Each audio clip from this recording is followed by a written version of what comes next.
तो आप ठीक है, आप 3 सवाल पूछिए, हम पूरे इत्मीनान से जवाब देते हैं। आप सुनिए, टोका टोकी मत कीजिएगा, इतना कृपा आप भी बनाए रखिएगा। एक सवाल आया कि महात्मा गांधी जी को जब गोली लगी थी ना, तो शरीर को भेदती हुई उनकी आत्मा को छलनी कर दिया था। शायद आप भूल गए हैं, शरीर को भेदती हुई उनकी आत्मा को छलनी कर दिया था, वहीं गिर पड़े थे हे राम बोल के।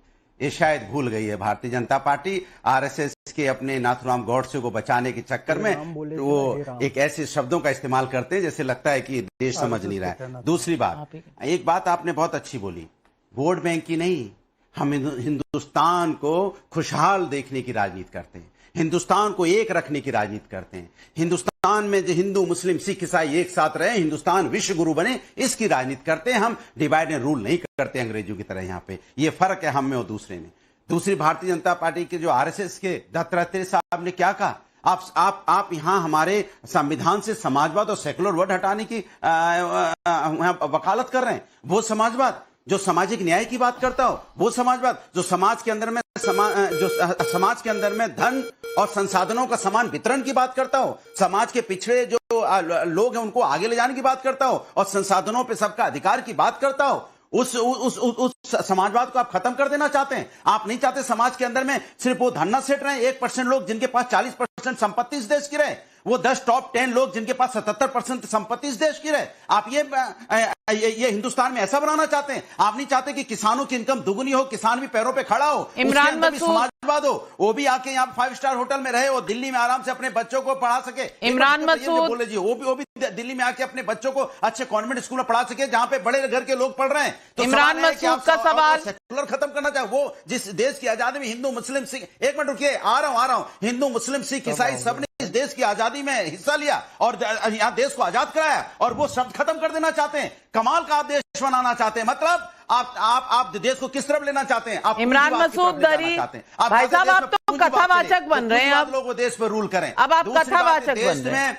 इस देश में सुनिए, कथावाचक नहीं, बधाई हो आपको। हमें अच्छी बात करने वाले लोग, हिंदुस्तान की एकता की बात करने वाला आपको कथावाचक लग रहा है। सवाल का जवाब आ नहीं रहा।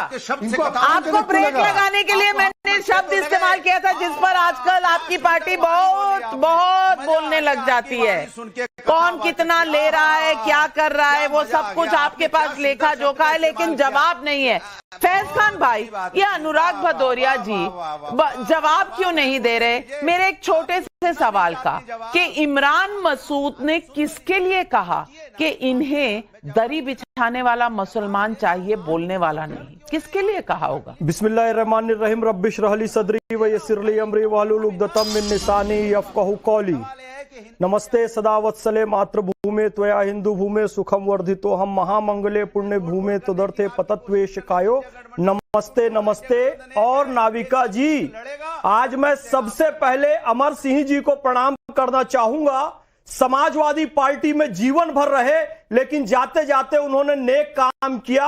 अपने पिताजी के नाम पर अपनी 15 करोड़ की पैतृक संपत्ति सेवा भारती के नाम कर दी। ग्राम तरवा में जाकर देखिए, सैफई में नहीं, तरवा में जाकर देखेंगे तो हरीश चंद्र सेवा केंद्र बना हुआ है जो कि सेवा भारती द्वारा संचालित है। ये कितना ही कि हम वहां घूम ले, लेकिन याद रखिए, जहाज के पंछी की तरह आपको लौटकर राष्ट्रवाद की ओर आना है, और राष्ट्रवाद का सबसे बड़ा प्रतीक आज आरएसएस बनकर उभरी है। और मैं बताऊं, इन लोगों ने मुसलमानों को वोट बैंक समझा, काट की कुर्सी समझा, इंसान नहीं समझा जीता जागता, केवल और केवल वस्तु समझा। केवल दरी बिछाने वाला मुसलमान इनको चाहिए था, इसलिए तो इनके पार्टी के नेता ने दूसरी पार्टी ज्वाइन कर ली और ये कह दिया कि इन्हें दरी बिछाने वाला मुसलमान चाहिए, बोलने वाला मुसलमान नहीं चाहिए।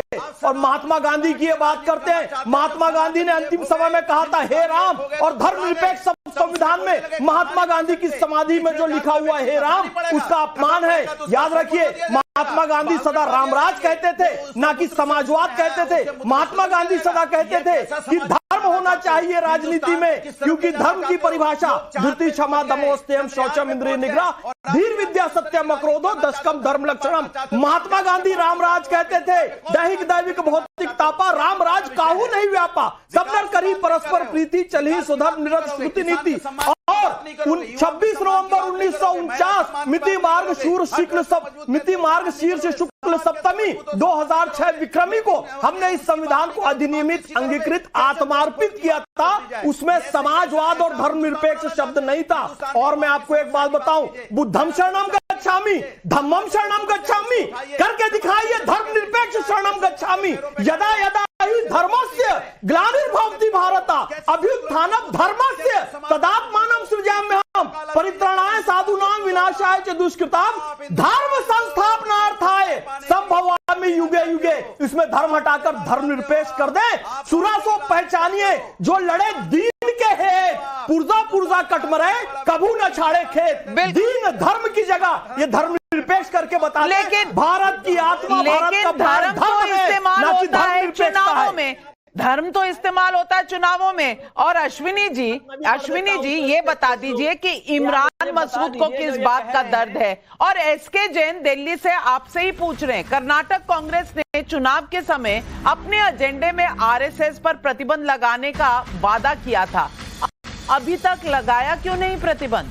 पीयूष करंबलेकर का बिलासपुर छत्तीसगढ़ से सवाल है, आरएसएस को बैन करने की बात करेंगे लेकिन 2047 तक देश को इस्लामिक स्टेट बनाने की मंशा रखने वाले संगठन पर मौन रहेंगे, ऐसा क्यों है अश्विनी जी? हमारे आदिल जी आपके पास आ रही हूं, सवाल जी के लिए था। नाविका जी, हमारे फैज साहब ने बहुत सारे श्लोक सुना दिए। हमारे देश का मूल भाव इसको श्लोक है, सर्वे भवन्तु सुखिना सर्वे सन्तु निरामया वसुदैव कुटुंबकम।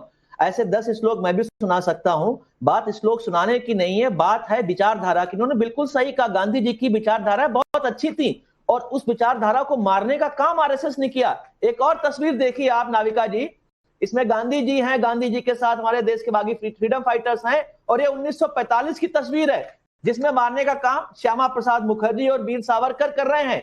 तो गांधी जी की आत्मा का भी मारा गया, गांधी जी को मारा गया और आरएसएस ने मारा। श्यामा प्रसाद मुखर्जी महात्मा गांधी को मारने का काम कर रहे थे, तो नेहरू जी ने कैबिनेट में क्यों लिया था? ये क्या बकवास करे जा रहे भाई? मतलब बकवास की भी कोई हद होती है? महात्मा गांधी की बकवास है। अश्विनी जी, आपका इतिहास में थोड़ा सा हाथ तंग है, थोड़ा सा हाथ तंग है, क्योंकि शहजाद पूनावाला ने सही सवाल उठाया है। पूछ रहे हैं कि श्यामा प्रसाद मुखर्जी ऐसा कर रहे थे तो नेहरू जी ने उन्हें कैबिनेट में क्यों लिया भाई? ऐसे तो नाविका जी हेडगेवार भी कांग्रेस में थे 1920 में। बाद में उन्होंने आरएसएस क्यों बनाई? विचारधारा का परिवर्तन होता है और विचारधारा जब परिवर्तन, अरे भाई विचारधारा का परिवर्तन होने के बाद तो कैबिनेट में लिया। ये तस्वीर है 1945 के एक मैगजीन जो इनके समर्थक इच्छा, उसको छोड़ दिया। मैं आपको आज चलिए उसको छोड़ दीजिए ना, यानी कि गलती कबूल हो गई ना। चलिए गलती कबूल हो गई ना, आपको आरएसएस का पता है ना, डॉक्टर श्यामा प्रसाद मुखर्जी के बारे में पता है, कुछ भी बोल सकते हैं आप, क्योंकि जीतना है चुनाव, आरएसएस को दिखाना है नीचा। और मैं आ रही हूँ शहजाद भाई, लेकिन आदिल जी मैं आपसे पूछना चाहती हूं, वो ओवैसी साहब तो वो भी कह रहे थे ना कि जब योगी चला जाएगा, मोदी योगी चले जाएंगे तो फिर देखना पुलिस वालों तुम्हारा हम क्या हश्र करते हैं। पूछना चाहती हूं, इसीलिए पसंद नहीं है आरएसएस? क्या इसीलिए हर तरफ से आरएसएस की जो तारीफों के पुल बांधे जा रहे हैं, वो क्या वोट बैंक के लिए किए जा रहे हैं? क्योंकि कंपटीशन बड़ा सख्त है। आप देख लीजिए बिहार के चुनाव में, आप पिछली बार 5 सीट आपकी पार्टी ले गई थी, अब तेजस्वी जी, कांग्रेस पार्टी, राहुल गांधी जी, हर कोई लगा हुआ है कि मुसलमान का वोट हमें आना चाहिए। तो शरिया कानून, वक्फ कानून, हर चीज की वहां पर रैली हो रही है। हम रैली कानून के दायरे में हो रही है और रैली पूरी देश जानता है। आरएसएस